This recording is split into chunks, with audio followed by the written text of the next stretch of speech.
Γεια, όπως σας είχα πει, θα ξανά παίρνω ένα βίντεο για να ακούσετε τη φωνή μου. Νομίζω ότι είναι αρκετά βαθιά τώρα, αλλά ώρες όπως και στους προηγούμενους μήνες νιώθω κάπως κουρασμένος χωρίς να μιλάω. Μπορεί να ξυπνήσω έτσι και να είναι σαν η φωνή μου να είναι βραχνή. Νομίζω ακούγεται καλύτερα στα αγγλικά. Είναι τώρα 248 μέρες που παίρνω τεστοστερόνη, το οποίο είναι 35 εβδομάδες ή 8 μήνες. Γενικά, από ό,τι μου είχε πει ο γιατρός μου, κανονικά οι αλλαγές στη φωνή θα έπρεπε να αρχίσουν πιο μετά, αλλά εμένα άρχισαν αρκετά νωρίς. Βέβαια αυτό είναι μια αλλαγή που παίρνει αρκετό χρόνο μέχρι να σταματήσει. Νομίζω θα συνεχίσει να αλλάζει για 2 χρόνια. Έχω παρατηρήσει, γιατί καμιά φορά κάνω ασκήσεις που έχουν να κάνουν με τραγούδι, γιατί βοηθάει στο να μην κουράζεσαι τόσο. Αλλά τώρα πια δεν μπορώ να πιάσω πολύ ψηλές νότες, δηλαδή σπάει η φωνή μου, και έχει κάπως πλάκα. Είναι σαν στην εφηβεία, φαντάζομαι. Αλλά ναι, αν προσπαθήσω να μιλήσω πιο ψηλά, αρχίζει και κάνει και δεν βγαίνει. Γενικά δεν έχω πρόβλημα, αλλά πολλές φορές, ειδικά τώρα τελευταία, νιώθω σαν να είναι πολύ ξηρός ο λαιμός μου και το στόμα μου. Δηλαδή όσο νερό και να πιω δεν βοηθάει ιδιαίτερα.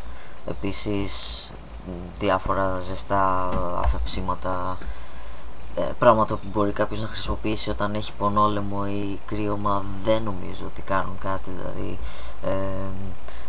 τσάι με λεμόνι, μέλι, τέτοια μπορεί να αισθάνεσαι καλά όταν πίνεις κάτι τέτοιο, αλλά δεν νομίζω ότι βοηθάει ιδιαίτερα, γιατί νομίζω έχει να κάνει με το πώς αλλάζουν οι φωνητικές χορδές και οι μυες εδώ. Μπορεί να ξυπνήσεις και να αισθάνεσαι ότι την προηγούμενη μέρα μιλούσε συνέχεια, ενώ κάτι τέτοιο δεν έχει συμβεί. Φαντάζομαι είναι και πώς θα τύχει.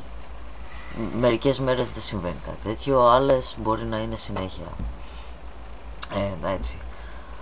Τώρα δεν ξέρω, αναλόγως πώς θα εξελιχθεί από μόνο του. Δεν μπορείς να το επηρεάσεις κάπως αυτό. Μπορεί να κάνεις ασκήσεις έτσι ώστε να μην κουράζεσαι, γιατί είναι και αυτό κάτι που μπορεί να γίνει, επειδή αλλάζει ο τρόπος που χρησιμοποιείς τις φωνητικές σου χορδές, και είναι καλύτερο να μάθεις πώς να χρησιμοποιείς τον αέρα και πώς αναπνέεις καταρχάς, γιατί συνήθως οι γυναίκες χρησιμοποιούν,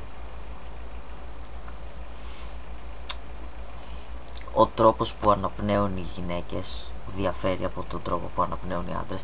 Γενικότερα όλοι οι άνθρωποι θα πρέπει να κατεβάζουν τον αέρα μέχρι το στομάχι και να τον προωθούν από εκεί, αλλά για κάποιο λόγο οι πιο πολλοί άνθρωποι έχουν ξεχάσει πώς γίνεται αυτό, γιατί είναι κάπως πιο εύκολο να αναπνέεις από εδώ και να μιλάς. Έτσι όμως, όπως αλλάζουν οι φωνητικές χορδές όταν κάνεις μετάβαση, είναι πιο εύκολο και καλύτερο για τη φωνή σου και τις φωνητικές χορδές να αναπνέεις και να μιλάς με το στομάχι, δηλαδή ο αέρας να κατεβαίνει μέχρι το στομάχι και να προωθείται από εκεί. Αυτό σε κουράζει λιγότερο και βοηθάει ώστε να ακούγεται η φωνή σου πιο δυνατή. Τέτοιες ασκήσεις βοηθάνε πάρα πολύ και δεν κουράζονται οι φωνητικές χορδές. Από εκεί και πέρα δεν μπορείς να κάνεις κάτι άλλο και είναι πώς αλλάζουν τα πράγματα μόνα τους. Πάντως έχω παρατηρήσει ότι η φωνή μου τώρα ακούγεται πιο πολύ σαν το αδερφού μου, το οποίο είναι καλό. Δεν ξέρω αν θα βαθύνει κι άλλο, πάντως μπορώ να πω ότι είμαι πολύ ευχαριστημένος από το πόσο έχει αλλάξει μέχρι στιγμής.